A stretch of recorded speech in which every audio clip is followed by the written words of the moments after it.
নিজেরা বলছে আমি রাজাকার, আমি রাজাকার, তাদের জন্য বাংলাদেশ ছাত্রলীগ রাজাকার কোটা চালু করলো। দুপুর 3টায় একযোগে প্রতিবাদী অবস্থান কর্মসূচি পালিত হবে। রাজাকারদের পক্ষে তোষণ করে কোন ধরনের সরকারি বেসরকারিতে চাকরিতে যাওয়ার যোগ্যতা তাদের থাকতে পারে। বাংলাদেশের রাজপথে কোন রাজাকার থাকবে না। যারা আজকে মাননীয় প্রধানমন্ত্রী বঙ্গবন্ধু দেশরত্ন শেখ হাসিনার বক্তব্যকে বিকৃত করার চেষ্টা করে তাদের জবাব দেওয়ার জন্য আজকে থেকে ছাত্রলীগ পুরোদমে প্রস্তুত রয়েছে। এদের লক্ষ্য হচ্ছে আমাদের শহীদদের লাঞ্ছনা করা। আজকে এই সন্ত্রাস বিরোধী রাজুকাচার্যের পাদদেশ থেকে বাংলাদেশ ছাত্রলীগ বাংলাদেশের ছাত্র সমাজের পক্ষ থেকে ঘোষণা দিচ্ছে, আজকে যারা নিজেরা বলছে আমি রাজাকার, আমি রাজাকার, তাদের জন্য বাংলাদেশ ছাত্রলীগ রাজাকার কোটা চালু করলো।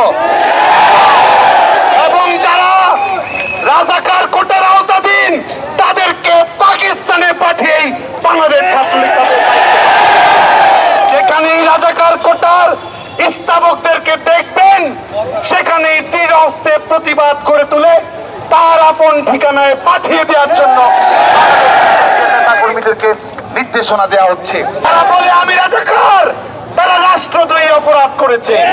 এই পতাকার সম্মান তারা মাটির সঙ্গে মিশিয়ে দিয়েছে। যারা রাজাকারদের পক্ষে তোষণ করে কোন ধরনের সরকারি বেসরকারিতে চাকরিতে যাওয়ার যোগ্যতা তাদের থাকতে পারে।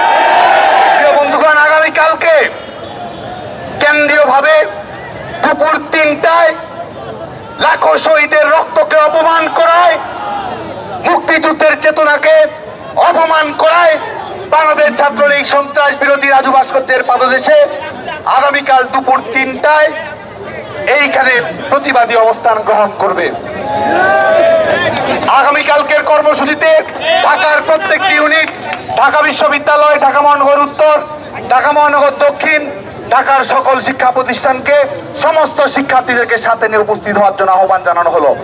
একই সঙ্গে বাংলাদেশের সকল জেলা মহানগর বিশ্ববিদ্যালয়ে দুপুর 3টায় একযোগে প্রতিবাদী অবস্থান কর্মসূচি পালিত হবে।